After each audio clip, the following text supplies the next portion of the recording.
Hey, what's up guys? Welcome to GT Content. I'm Gary.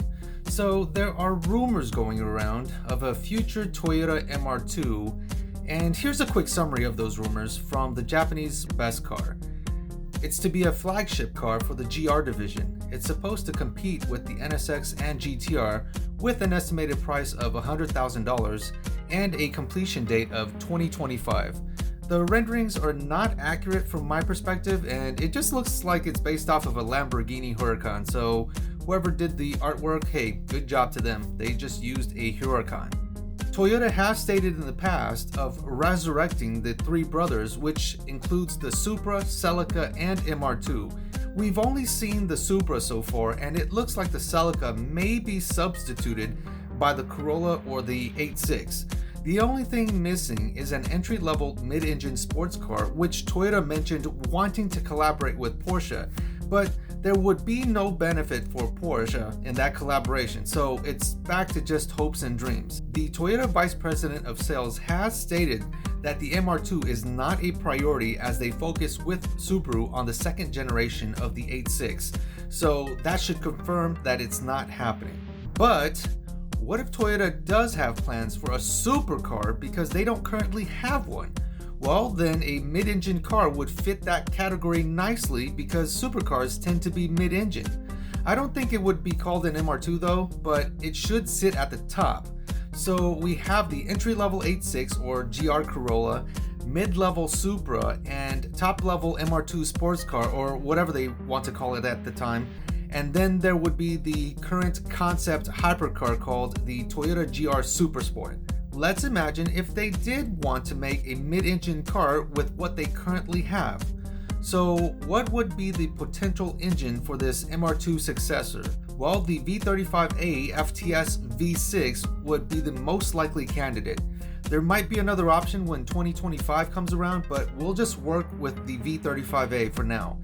It's a V6 twin turbo making 416 horsepower and 442 pound-foot of torque, and it's currently found in the Lexus LS500.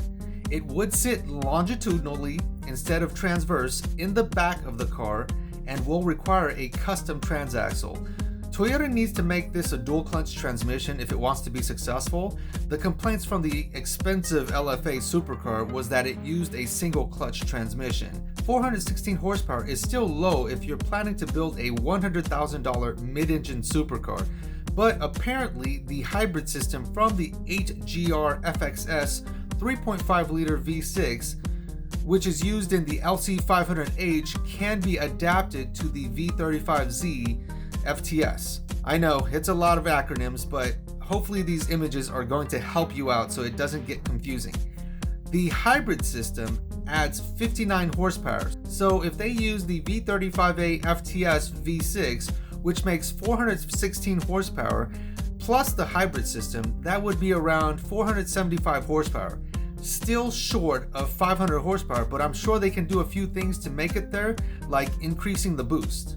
I guess if you want to ride the mid-engine bandwagon, then it would work since the C8 Corvette just joined and it's trending right now. I don't think it would compete with the NSX or GTR if it's only making 500 horsepower and planning to sell at $100,000. The NSX hasn't really done that well with a 573 horsepower V6 twin turbo hybrid system and all-wheel drive and having non-hypercar performance. The GTR by 2025, if we see an R36, might be some type of V6 twin turbo hybrid making 700 horsepower or more, and probably in the $150,000 plus range. So this MR2 wouldn't be able to compete with them in performance.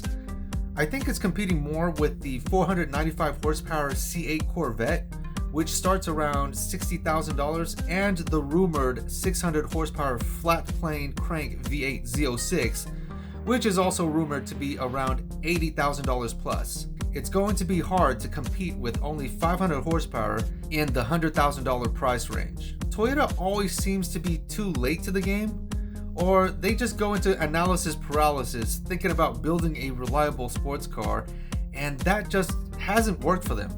Hence, we have the collaboration with Subaru and BMW to lower the risk, giving them assurance and to save on cost. So to sum things up, these are only rumors, so take it for what it is at this point because it's supposed to be out in 5 years and a lot can happen in between. We've already seen things become delayed because of the pandemic, and most of the rumored criteria are already lost with what an MR2 should fundamentally be. So this would be what Toyota would call a spiritual successor, just like how the current 8.6 is to the older AE 8.6, which honestly to me have nothing in common but a name. No matter how much enthusiasts would love to see a modern day MR2, there's just not much of a demand for an entry-level mid-engine car, and I think a $100,000 MR2 supercar is just like stepping on a garden hoe in the dark. Nobody wanted it, but here it is kind of thing. I don't think an entry-level MR2 is going to happen anytime soon unless they get that collab with Porsche, who is an expert with mid-engine cars. So I'm gonna end this video with this. Would you buy a $100,000 MR2 successor, or do you think Toyota needs to stick to the traditional MR2 around $30,000? Let me know what you guys think in the comment section below so we can discuss further. If you found this video informational, then hit that like and subscribe button to support my channel. I'll see you in the next one, guys.